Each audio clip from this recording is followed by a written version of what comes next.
That was Aaliyah. If your girl only knew, it is not deja vu. It is not something we conjure up. It is so familiar. American cities being on fire and people drawing sides.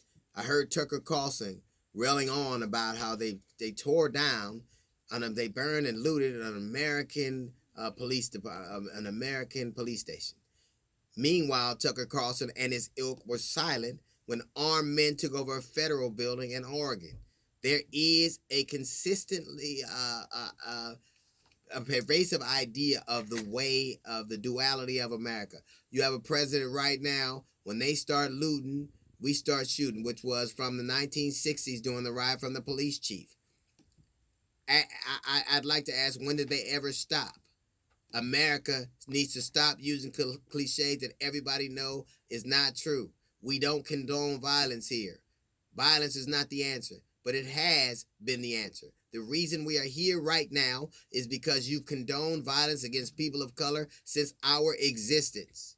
And people are exhausted.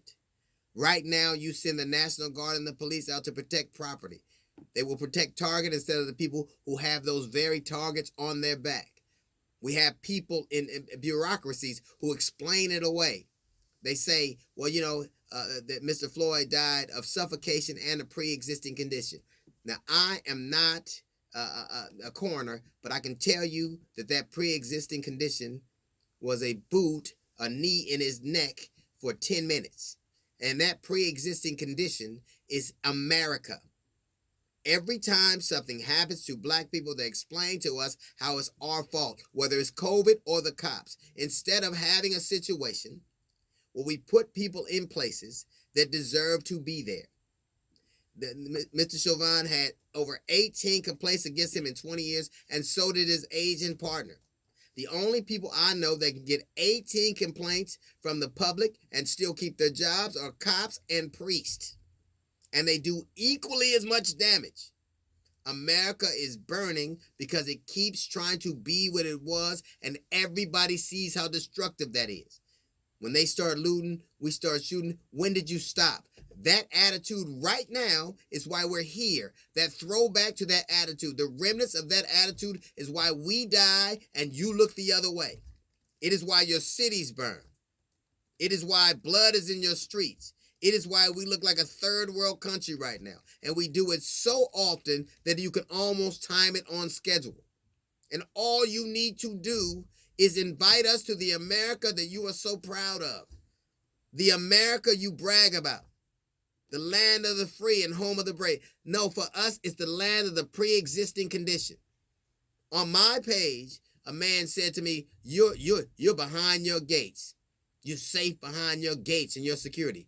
Trayvon Martin was behind gates. He was killed behind those gates by an ambitious, overambitious dude who knew he could take his life. That same calm look that those police officers had while they were choking the life of a man, that is America's basic indifference. That same look is why we are here now. Imagine this. If just one police officer, one, had pushed Chauvin like they pushed protesters, we are not here. If those police officers were arrested the day that the mayor said that they were fired, we are not here. If those other policemen were in jail right now, we are not here. If the prosecutor hadn't come out and said we don't have any new evidence, we are not here. Let me explain something to you. The worst phrase to me that I hear even now is at least. At least we're going to get something.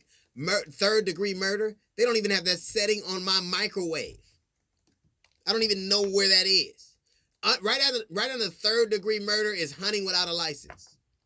If we do not want to be here, if we do not want to find ourselves in the same places over and over again, prosecutors cannot take money from police unions. Grand juries can't be so insidious. Prosecutors cannot refuse to leave people on the force. People need to get fired when they do things. The best indicator of what somebody has done is what they will do. There needs to be a word that you throw around all the time when a young black man or a young black woman is killed. Accountability. Yes, we are dying of predispositions. We are dying of it from COVID, and we are dying it from the cops. And that predisposition is the way you see us as less than you. And that is why your cities burn. That's a little note from the GED section. We got the Jazz Report coming up in 15 minutes. It's the D.L. Hughley Show.